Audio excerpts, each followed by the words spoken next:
Hallelujah. Yeah. Are you all glad to be here? Yes. I'm asking you again. I know you've been asked already. I'm just making sure you're still glad to be here. Yeah. Right, as you can see, what I'm going to talk to you about today is Yahshua in the Passover season. Yahshua is the reason for the season. A few weeks ago you may have been here to hear Brother David ministering about the Feast of Yahweh, and he told us that these memorials, these feast days were established by Yahweh from creation, because when Yahweh created the heavens, the earth, and he put all the sun, the moon, the stars, the planets in place, they were for times and seasons. And we might just think of that as days, which go on to weeks, which go on to months and years. But not just that, they were for Yahweh's appointed times. And there is a strong connection between the feasts and Yahweh, because Yahweh gave them to us to show us something about himself. They were set in place by him. They are a revelation of him. And as a congregation, we've pioneered the keeping of the feasts the best way we've known how. May not have always known what the best way was, but we do it unto Yahweh. And we mustn't become complacent, but let's continue to open our hearts to the awesomeness of Yahweh, to the awesomeness of his appointed times, and what they mean to us, and what they can mean to us. We're coming up to a festive period now, aren't we? Passover and unleavened bread.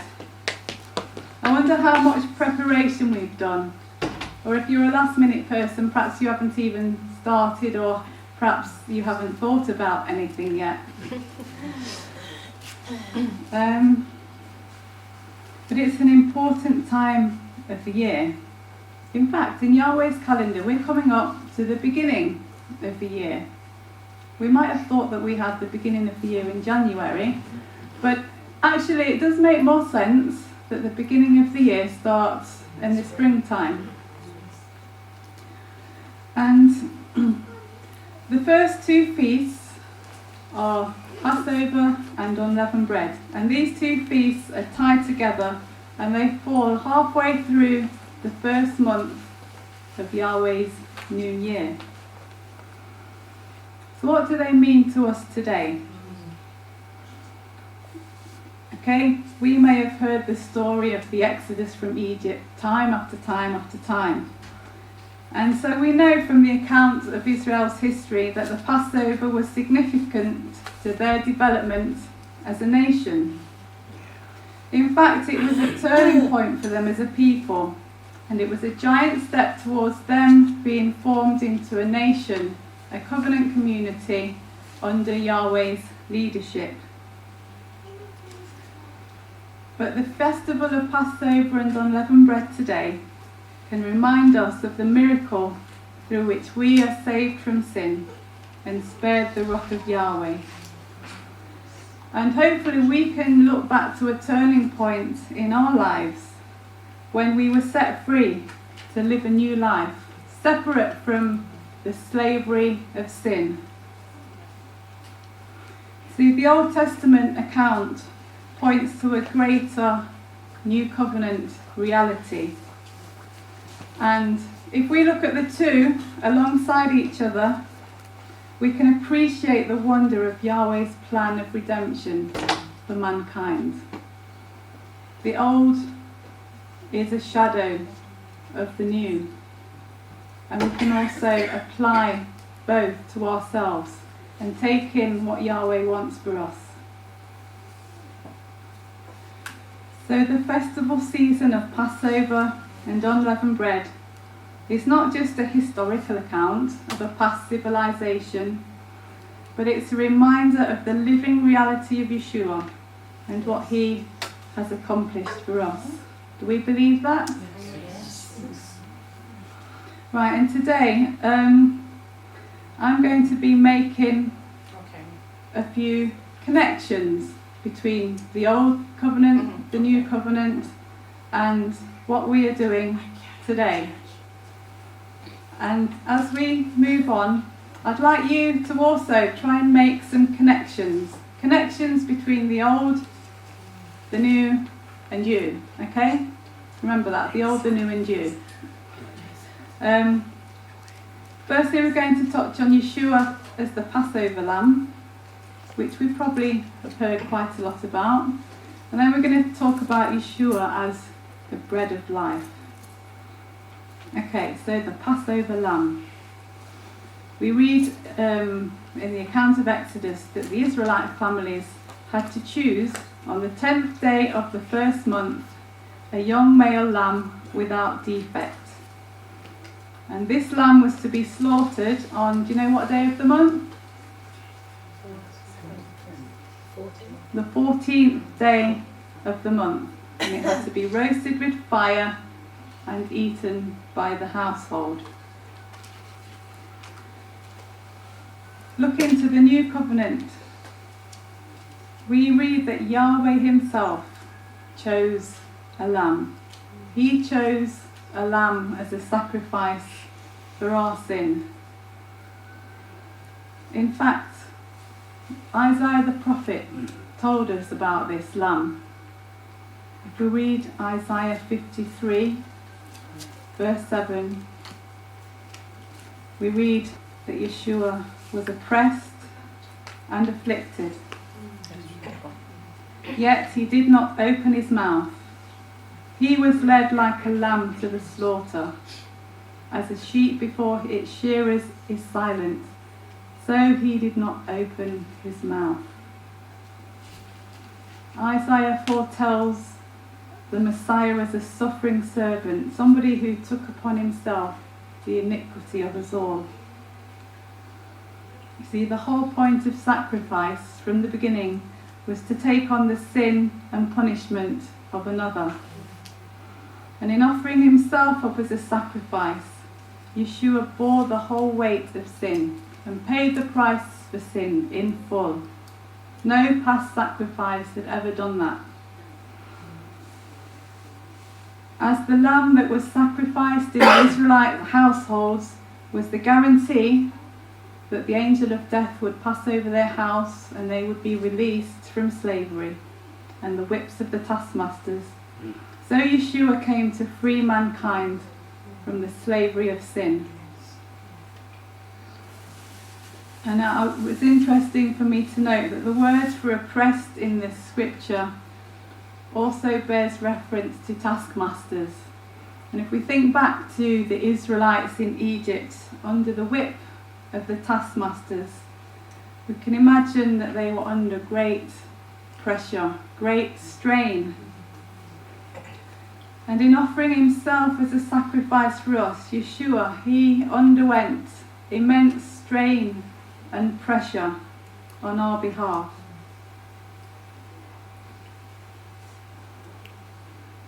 The Israelites couldn't argue with their taskmasters, they just had to take it and get on with the job.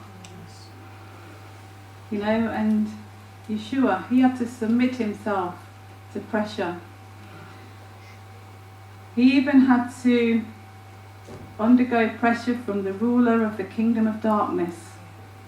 Even the Holy Spirit didn't spare him the mental and emotional agony of wrestling with the forces of evil. We read that after his baptism, don't we? He was led to the wilderness to be tempted by the devil. He was exposed to Satan's authority and Satan offering him all these things if he just would comply. But no, although he was tempted, he didn't succumb. He remained without sin because the Lamb of Yahweh had to be a sinless lamb. The lamb that Yahweh chose had to be without defect. We read in John chapter 1, verse 29 to 31. This is John the Baptist now. John saw Yahshua coming towards him and said, "Look, the Lamb of Yahweh, who takes away the sin of the world. This is the one I meant when I said, a man who comes after me has surpassed me, because he was before me. I myself did not know him, but the reason I came baptizing with water was that he might be revealed to Israel." Here now is Yahweh's choice lamb, a revelation and a salvation to Israel. Like the Old Testament lamb that was physically perfect, with no broken bones, no spots, so Yahshua had to be a perfect lamb with no sin. I wonder if you could help me out and somebody could read 1 Peter chapter 1 verse 18 to 20. And while you're finding that, if somebody else could find 1 Peter chapter 2 verse 22. Do you want me to read it out? Yes, please. For you know that it was not with perishable things such as silver or gold that you were redeemed from the empty way of your life, handed down to you from your forefathers, but with the precious blood of Yahshua, a lamb without blemish or defect. He was chosen before the creation of the world, but was revealed in these last times for your sake. Hallelujah. So Yahshua, chosen as the perfect lamb before the foundation of the world. 1 Peter 2:22. Thank you. He was guilty of no sin, neither was deceit ever found on his lips. Okay, so Yahshua, guilty of no sin. You know, sins can only be forgiven by the shedding of blood.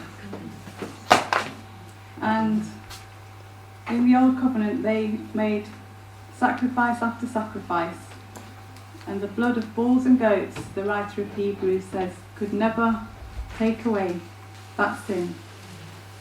Even the blood that was applied to the doorposts and the lintel at the time of Passover could not atone for the sin of the people.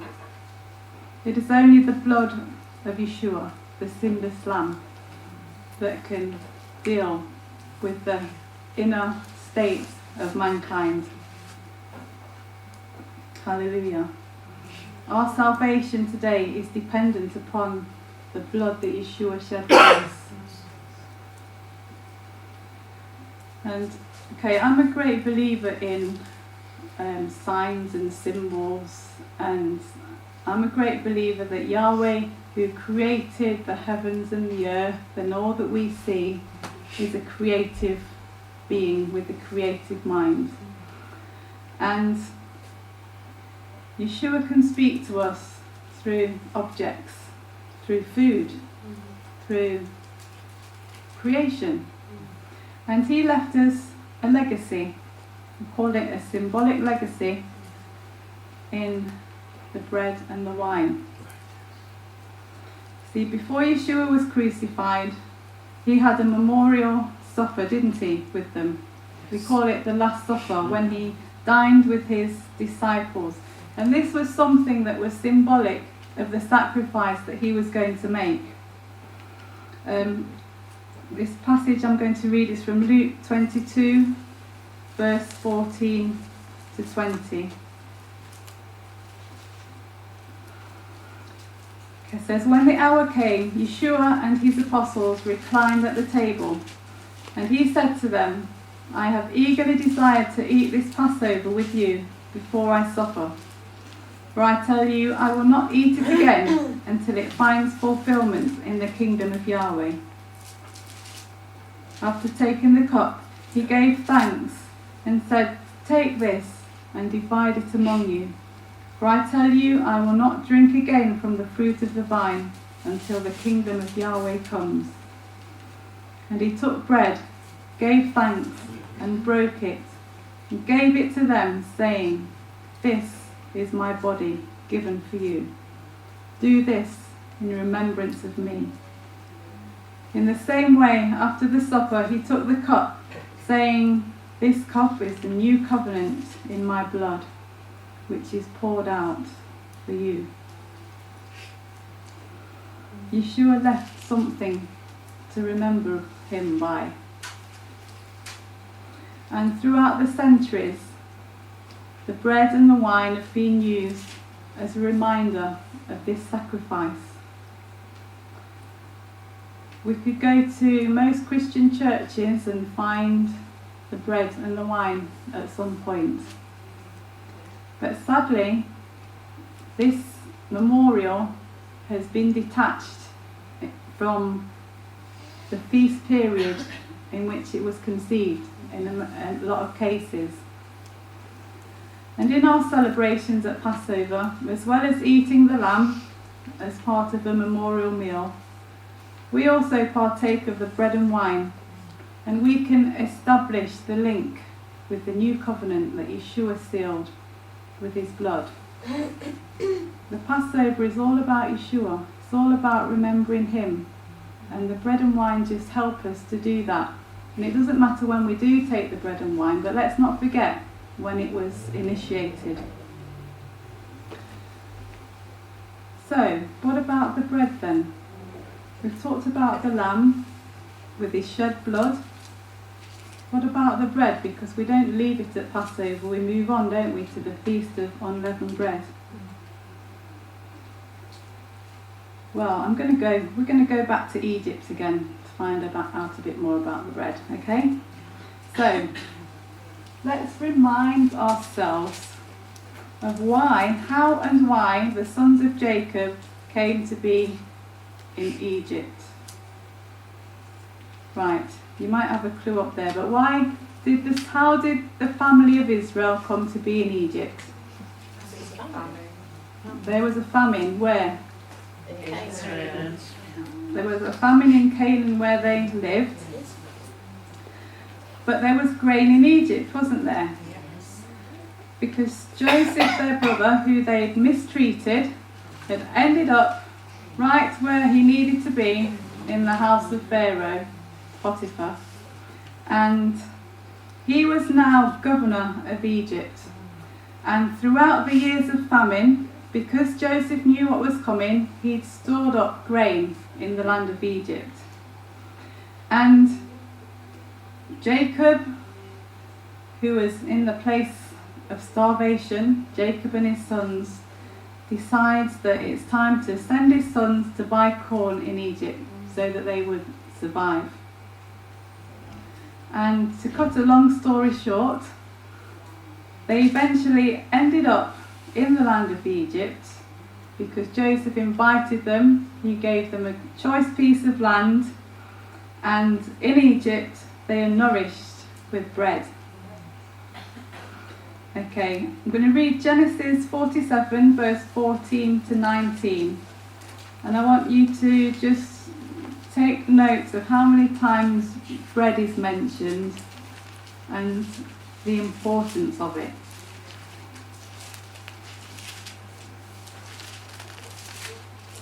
Right, so Joseph gathered up all the money that was found in the land of Egypt and in the land of Canaan for the corn which they brought.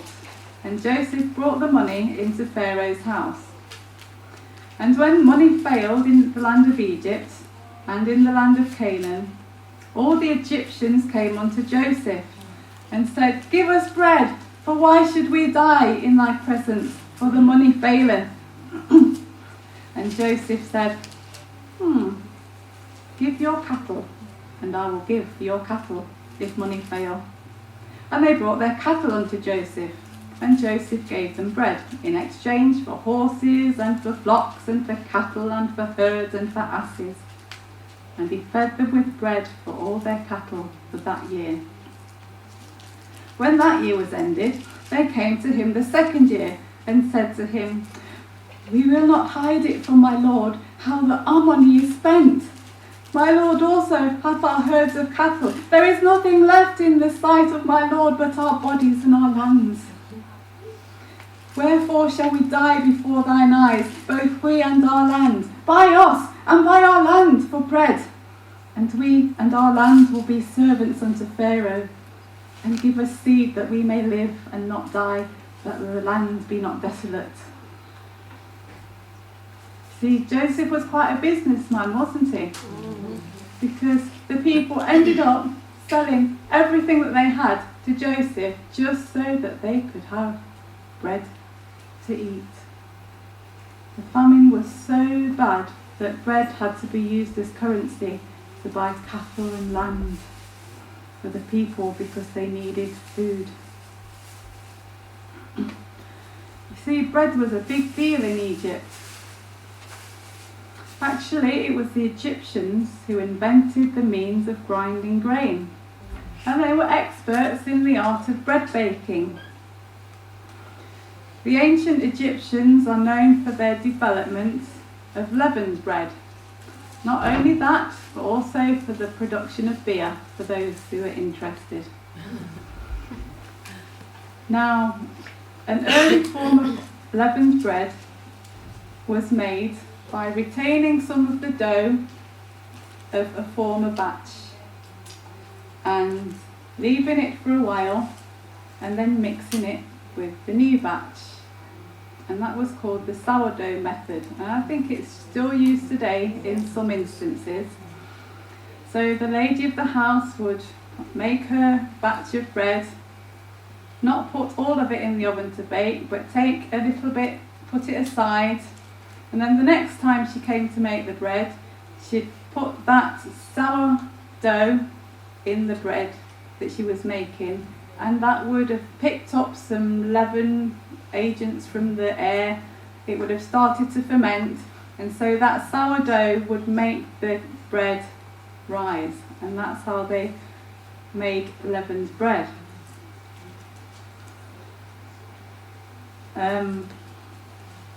Okay, so let's have a look now at the bread of the Israelites, and we're going to go back to this bread baking method. Now you see, Yahweh's plan for Israel was to have a people for himself, yes?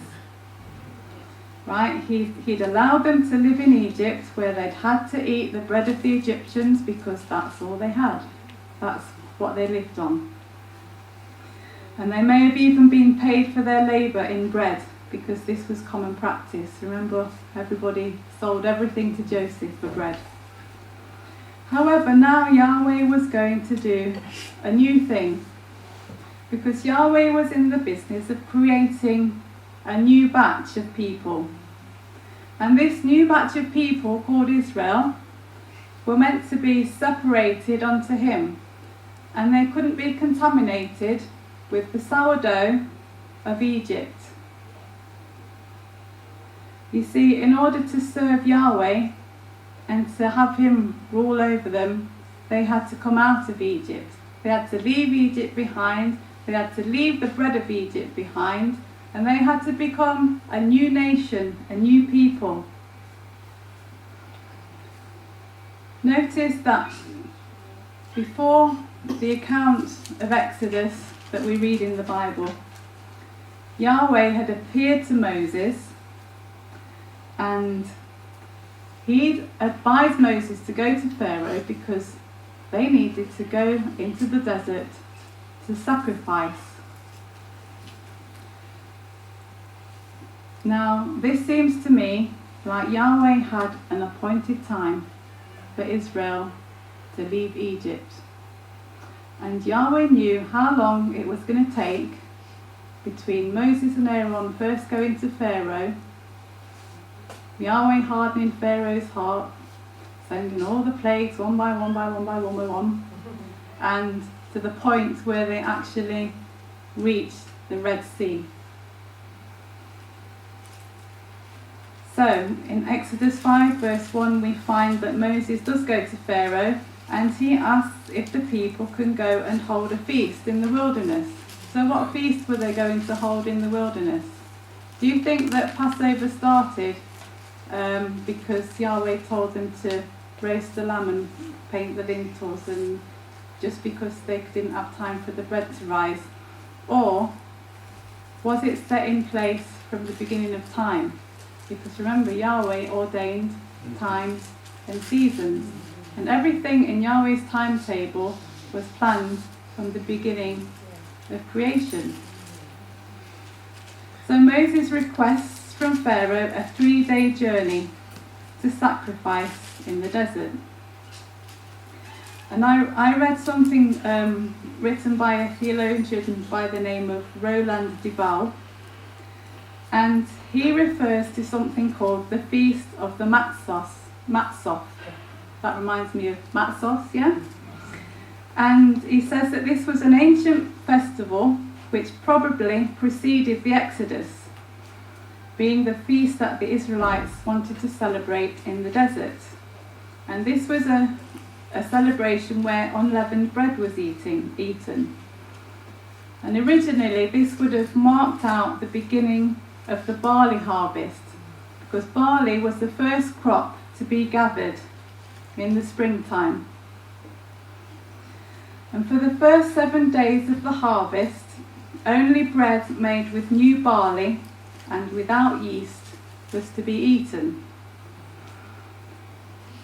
This bread was made without leaven, and as it was not to contain anything from the harvest of the previous year.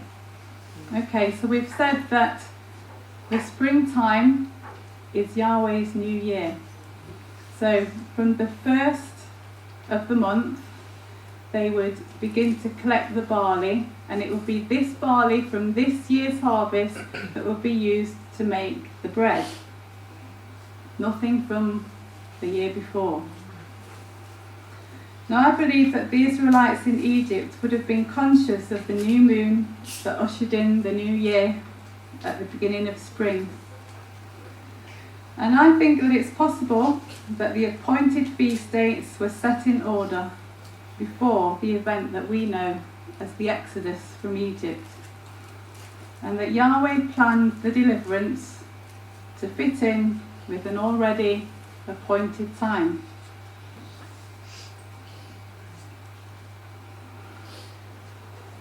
Spring speaks to us of something new life. If you look outside now, you can see crocuses and daffodils starting to bloom, can't you?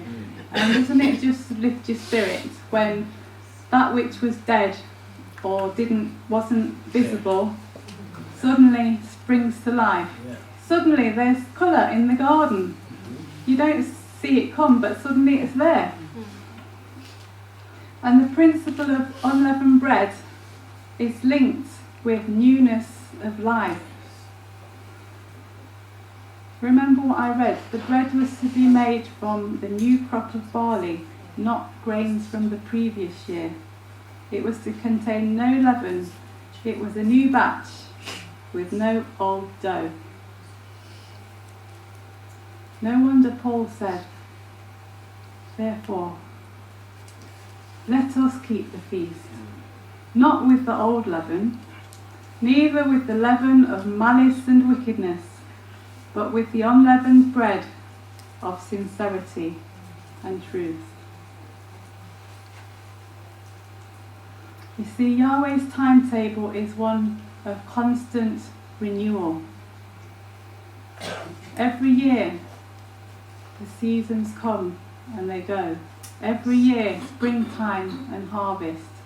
Although we may not be so accustomed to an agricultural life like the Israelites, because we buy our food from supermarkets, we don't farm it, but we do recognise around us the seasons coming and going, don't we?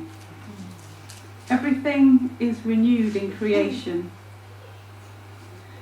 We even find in the latter feast days, the period of tabernacles, that there is a pattern of renewal. Okay, in the springtime we have the first day of the new year, or of the new month. Then we have 10 days. They were given 10 days, and then on the 10th day they were to choose a lamb, and then on the 14th they sacrifice it, and then we have the feast of unleavened bread. And there's a pattern here because we kind of see a 10-day period where preparation takes place from the first day of the month to the choosing of the lamb, and then 4 days following we have a week's feast. Now if we look to the latter half of the year, there's like another new year with the Feast of trumpets. That's the first day of the 7th month. And then 10 days after that, what do we have? The Day of Atonement. And what happens on the Day of Atonement?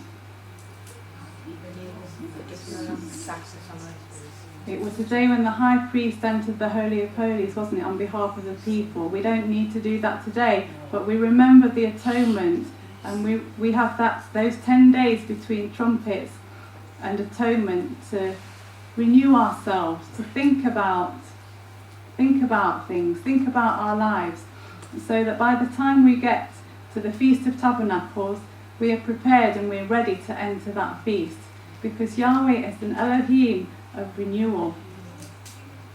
So we are able to keep the feast, not just because we choose to eat unleavened bread or because we love matzos, but because we can partake of Yahshua, who is living bread. Yahshua said, I am the living bread which came down from heaven.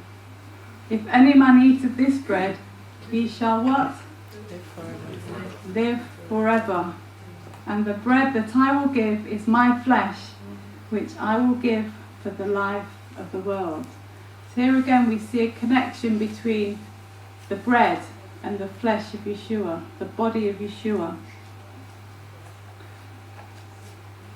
Does anybody know when Yahshua said these words? Does anybody know the occasion?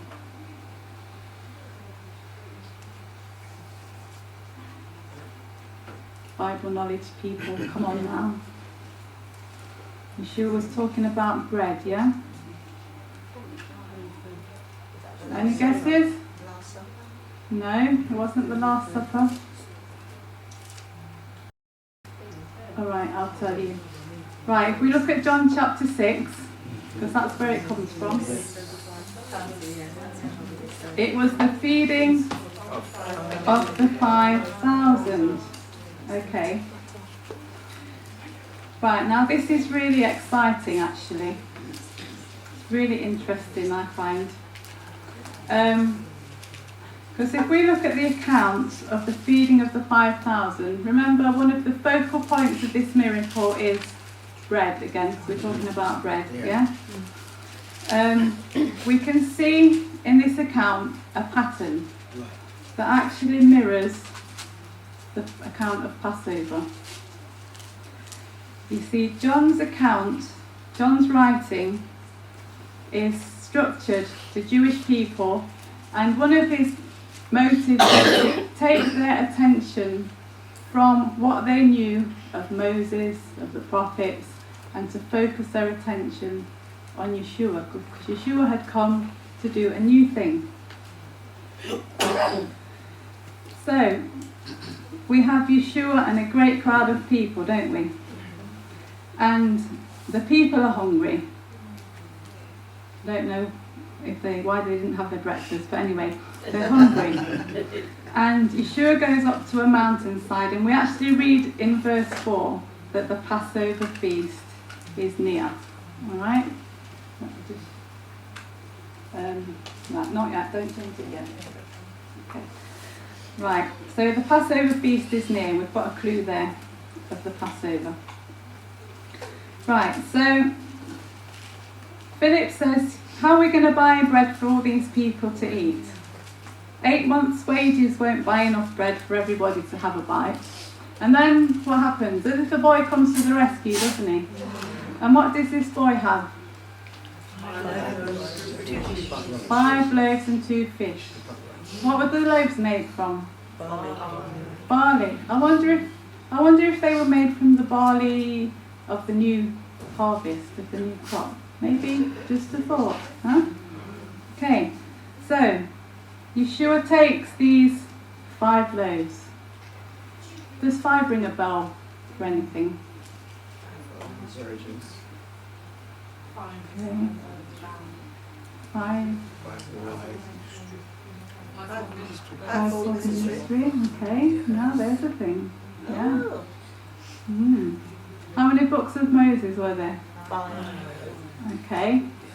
5 books of Moses. Right, just think about that now. So Yahshua takes these 5 barley loaves and he blesses them, doesn't he? And then this bread is distributed to how many people? 5,000 people. Wow. And the miracle is that even though they've had sufficient, there's still leftovers. And the disciples go round, probably can't believe their eyes, but they collect up how many? 12 baskets that remained. Okay? Right. Now, Ellen, I can hear a little whisper over there. Something to do with 12 tribes of Israel. Okay? So we have 12 tribes of Israel in the Old Covenant. What do we have in the New Covenant? 12 disciples.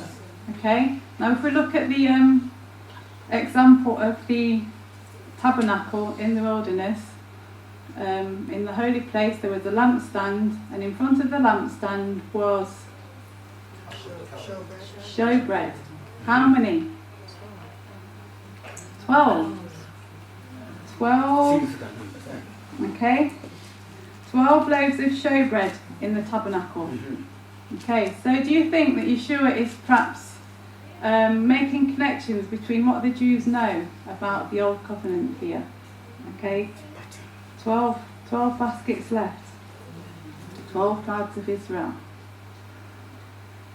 Right, so the people are fed, they're satisfied, there's stuff left over. Is that the end? No, we're not going to leave it there, because after them we have another miracle.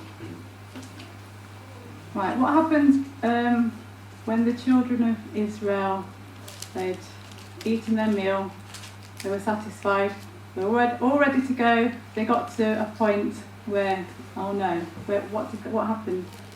Red Sea. They got to the Red Sea. Okay, we don't have the Red Sea in this passage, but we do have that the disciples encountered a strong wind on the lake because they wanted to cross over to the other side of the lake. Okay, it was difficult, and some of us have probably been on the Sea of Galilee, and they say it's like a storm in a saucer, because when the wind blows it just lifts up all the water, and bad time to cross, but anyway they seemed to cross then. Yahshua wasn't troubled by the water, was he? Because Yahshua took authority over it. Yahshua actually walked on it. You see, Yahshua is not fazed by the troubles that we face, is he? No. Yahweh wasn't fazed by the Red Sea. Yahweh says to Moses, stretch out your rod. And what happened? The way parted, the way was made. And Yahshua, he calmed the storm, didn't he? He walked on the water and he got to the other side. He had power over the sea. So they get to the other side of the lake, and people are still quite not convinced about who this Yahshua is.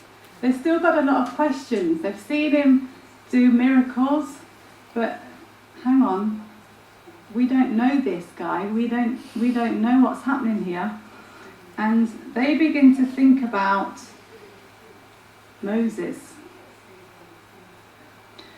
They discuss with him about Moses and the manna in the wilderness.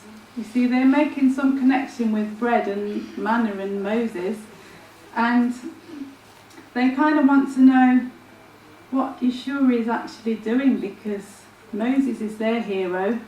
Moses gave them manna. Moses fed them. So who are you? But Yahshua says to them, I am the bread of life. He says, yes, your fathers ate manna in the wilderness and they lived, but I have come as the true manna from heaven. I am the one that the Father has sent. I am the true bread. Okay, what happened back there was yes, that was good for the Israelites then, but hang on, we're in a new era now. This is me. I'm here. I'm here for you now. You know, I'm the true bread from heaven, the one that gives life to the world. He says, those who come to me will not hunger, and those who believe in me will never thirst. Yahshua is the living bread. We've already said that about the 5 loaves, that could represent the 5 books of Moses, the Torah. And Yahshua came to live the Torah, didn't he? He came to live out the law of Yahweh. He is a representation of the bread of life, the Torah, that leads to everlasting life.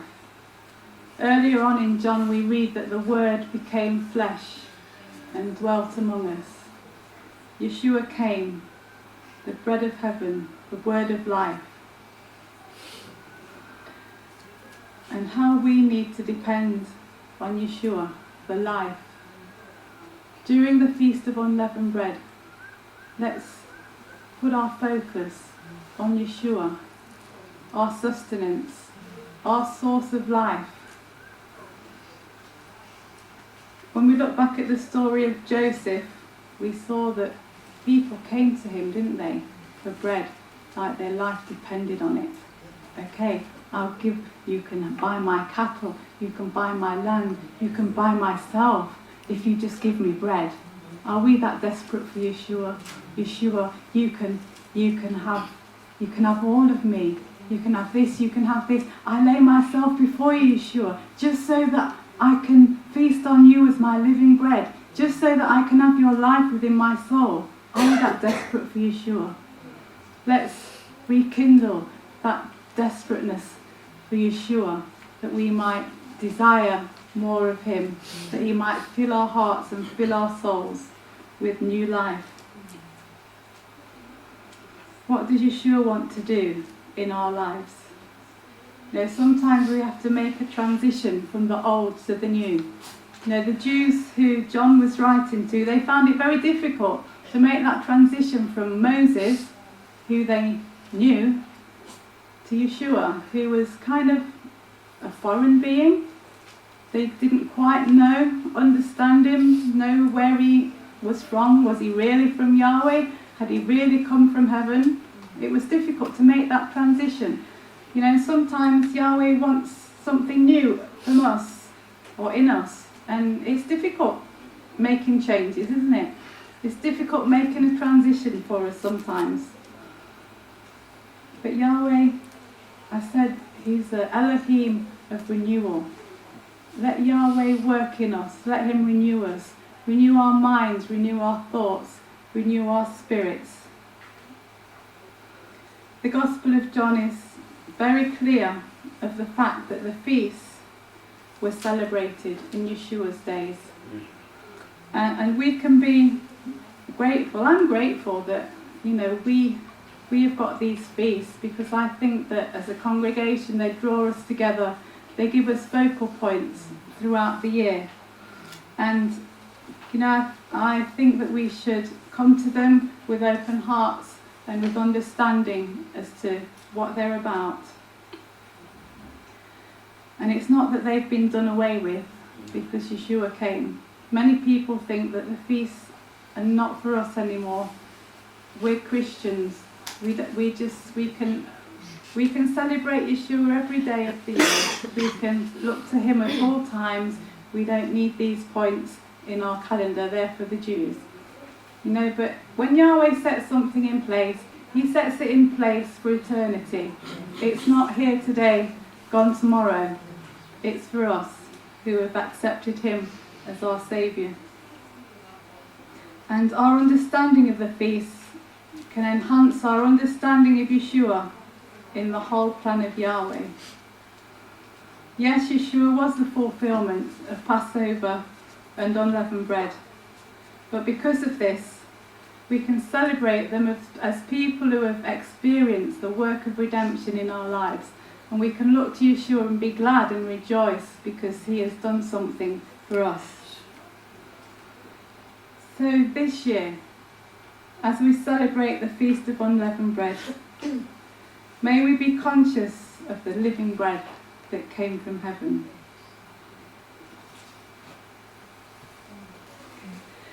The Israelites left Egypt to experience a new life, but how much greater opportunity we have to live and experience newness of life through partaking of Yahshua and being part of his body. So, to tie things together now, Passover and unleavened bread are all part of Yahweh's appointed festivals and sacred assemblies that we read about in Leviticus 23. Through our celebration at Passover, the meal that we have together, we can appreciate the deliverance from Egypt, yes, and over the years we've told the story over and over again about the deliverance from Egypt. But much more relevant to us as New Covenant believers is the redeeming power of the blood of Yahshua and his sinless, uncontaminated life. Yes, we can partake in bread and wine, knowing that these symbols represent Yahshua. Let's just have a look at the words of Paul to the Corinthians. This is Corinthians 11 verse 23 to 26.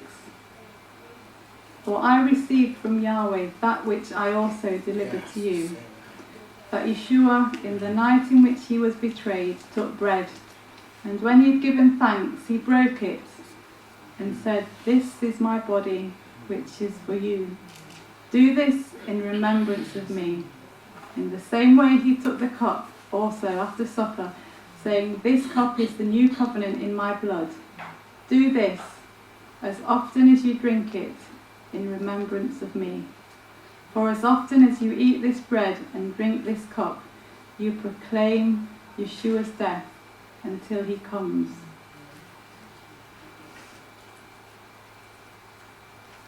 As I've mentioned before, Christianity has taken the bread and wine, separated it from the feast.